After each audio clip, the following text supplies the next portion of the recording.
që për herë të parë ka ardhur keq për Edi Rama. Që është pranuar të nënshkruajë një ministër, një person që ka thënë fjalën e fundit. Pra mandi zëvendësimi ta rrezon gjithë argumentin që përdoren tjetër. Po thosha gjë tjetër. Do me thënë, nëse nuk ma rrezon. Një sekond. Nuk ma rrezon. Vangjeli, tani me një karrierë politike në fakt, se sot e dëgjova që thoshte themelus, nuk është nga themelus, ka ardhur në politikë në 97-ën, ka qenë ministër i turizmit, ka qenë ministër i drejtësisë, sekretari i përgjithshëm i Këshillit Ministrave në qeverinë Nano. Nga njerëzit më të rëndësishëm në qeverinë Nano. Më pas ka qenë ministër i turizmit dhe më pas ministër i drejtësisë. Në dijenin time shumë modeste dhe në vlerësimin tim gjithashtu shumë modest, bashkë me Ben Imamin, Fatmir Xhafa kanë qenë nga ministrat më të suksesshëm të drejtësisë në këtë vend. Dhe njerëz të cilët kanë lënë gjurmë. Përse ka zgjedhur Xhafari?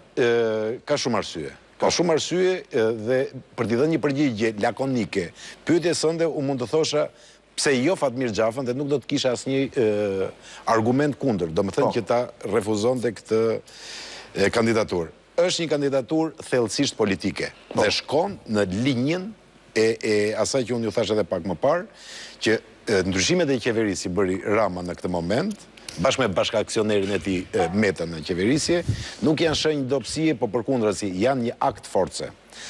Ardhja e Xhafës në krye të Ministrisë së Brendshme është pjesë e këtij akti. Vjen si një politikan i cili i ka dhënë provat e tij, qoftë në ekzekutiv, thash në Ministrinë e Drejtësisë, qoftë edhe si politikan. Roli që ai ka luajtur, sidomos në 2 vjetët e fundit, në reformën në drejtësi ka qenë vendimtar.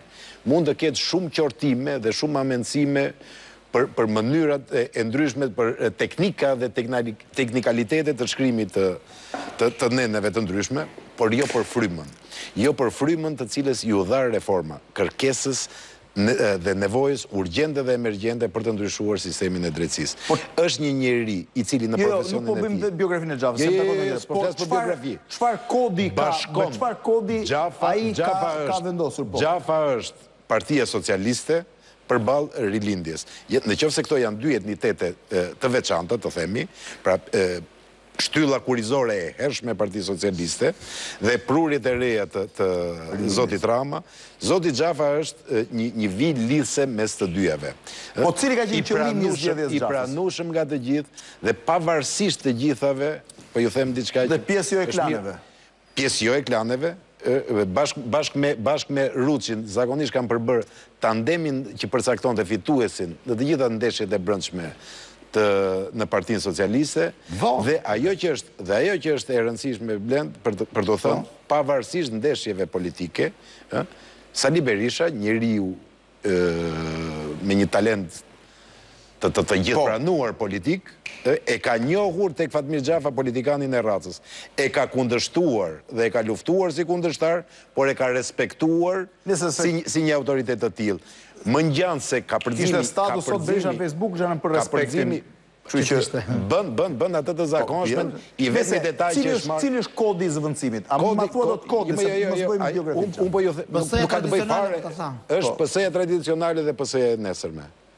Tregon lidhjen e traditës... Tani është tradita apo e nesmja? Të dyjave së bashku. Pra ti po thua Xhafa nuk është vendosur për plotësuar Sajmir Tahiri sa të bëj fushat, po si ministri i ardhshëm, në rast se kjo mazhorancë... Dhe për më shumë unë besoj që me Xhafën do të ketë një përgjigje dhe një dinamik tjetër edhe disa probleme të mbartura në policinë e shtetit. Nuk është njeri i formës, por është i përmbajtjes. Nuk është i fjalës, por është i veprimit. Shkullaku, cili është kodi?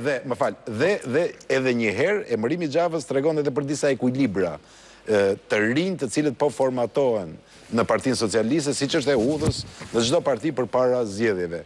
Sa i përket marrëdhënieve me Metën, po ju them që nuk janë ato që duken, janë përmirësuar, po. Jo, po nuk kanë qenë ndonjëherë të përkeqësuara, ka qenë një marrëdhënie politike. Dhe në të gjitha rrethanat, si rregull dhe si jo përjashtim. Si rregull dhe jo si përjashtim, po them, Meta në politik, ka kuptuar arsyet politike, pikërisht pra. I është dashur që edhe përballë atentatit. Meta ka një të